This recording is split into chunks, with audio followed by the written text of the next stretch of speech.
啊，刚才你还提到这个提到李元朝的这个事情的时候，你说这个关联性啊，我倒想问你一个关于关联性的问题，就是在你1月26号接受民进电视专访之后呢，那个肖建华先生马上就给弄回去了，你觉得这两个事件呢有关联吗？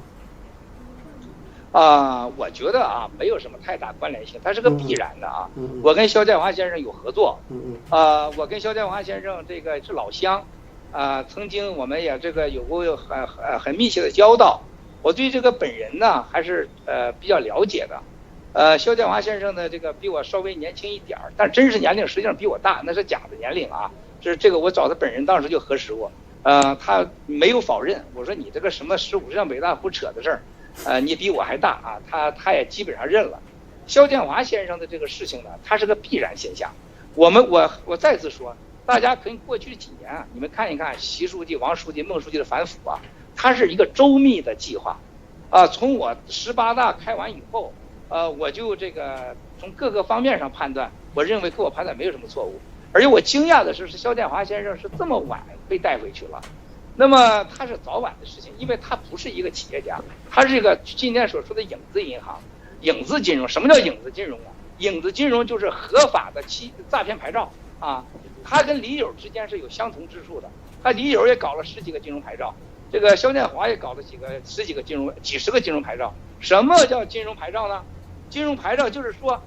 A 借给 B 借给 D， 就是之间的一个金融链。所以肖建华先生当我的面说，我文贵你搞不大，因为你的金融链子不够长，你要想搞大，必须有几十家，然后呢，谁也搞不清楚，看上完全独立，实际上都是你的。说他有3000多家公司，他说我都记得章我的一墙上3000家公司，那章都在那记着呢。他是一个实际上有合法的诈骗牌照金融公司，这是任何国家不容忍。我还真不认为他有多大的这个政治背景关系。说实在话，如果国家反腐不查肖建华先生，这对不起这肖建华要知道别骂我，那是不现实的，因为他控制的王国10几万亿人民币，然后呢，他一个实体没有。你像我裕达，我盘古，我证券，还有我的这个海外基金，是我一分一秒每天工作18个小时，那盘古证券都是我一砖一瓦盖起来的。很多中国的企业家都很不容易，都这么辛苦的。肖建华先生从来不干这事儿，天天打电话带着一帮女保镖，那这个不是实业家。这个影子银行这个国家的伤害那是很大的。所以说我认为呢，即使他是不管习书记还是哪书记都会查他，这没有太大政治背景，但是确确实实他跟很多的官员家属有了巨大的联系，因为他旋绕嘛。肖建华先生不像你们说的那么节目那么严谨，生活中他很孩子气，见面就是讲哪个领导的孩子、领导的家属。然后比如说这个舒荣已经被抓了，我敢说2句，他到江西去和李友 PK， 李友已经搞定了拿江西的信托牌照、江西商行牌照，然后呢快签约了，肖建华出现了，找了舒荣的老婆和舒荣，那马上几小时改变成了他这个肖建华的了。他没有什么这个太深的城府，或者说替官员保护，他旋绕他到哪都旋绕。然后呢，再一个他全社会都知道他是干啥，社会这个都知道。由于他说这么的话，很多人也怕他，很多人也跟他有了关系，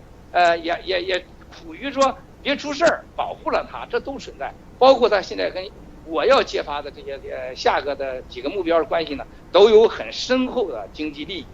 这也是为什么我觉得我希望我的揭发材料呢和揭发的这些证据和人物呢能配合好习总书记和王书记和孟书记的反腐，而不是说我是反腐，我不是反腐，我是支持反腐的。而且在这个关键的时刻呢，中国的反腐有了巨大的成效，我希望我能成为正面的这个力量。包括肖建华先生曾经跟我说过的，他本人最佩服人之一就是习总书记他很佩服，他也很佩服王书记他很害怕王书记。再一个，他觉得中国政法界出来孟建柱书记，他认为这个公检法的风气这些年有重大改变。他说他待在香港海外，其中重要原因主要是害怕这几位领导的这确实是来真的干真事儿。在这个被抓之前呢，他实际上是要离开香港的。由于他有几个大家都知道的几个新的上市公司，他要操作，他想操作完再离开，那么最后他是被带回去了。事实上我没有评价的权利，我跟肖建华个人感情我感到很惋惜，但是他所经营的事业，他即使我亲哥，我也说国家把他带回去，这是必然的，对社会的金融和稳定是有好处的。希望这个肖建华先生的团队和家人别骂我，如果我郭文贵干这种事了，在哪都应该把我抓回去，不抓回去是国家的问题，因为你犯法了，因为你犯罪了。那个金融我太清楚了，那都是假的嘛。像李友这人被抓了，为什么呀？他从来不赚钱啊，他没有实业，他全都是说白了就是拿着国家执照的诈骗人物，经济犯罪。只是李友现在又一次逃脱了，想换心肝，但是接下来李友他一定伏法。我深信中国人啊，有咱们的法治上确实需要建设，但事实上中国在法治上，在过去历史也证明了，可能晚一点早一点，只要你犯了罪了，早晚一天一定会被抓起来，谁都别有侥幸心理，这一点我还是有信心的。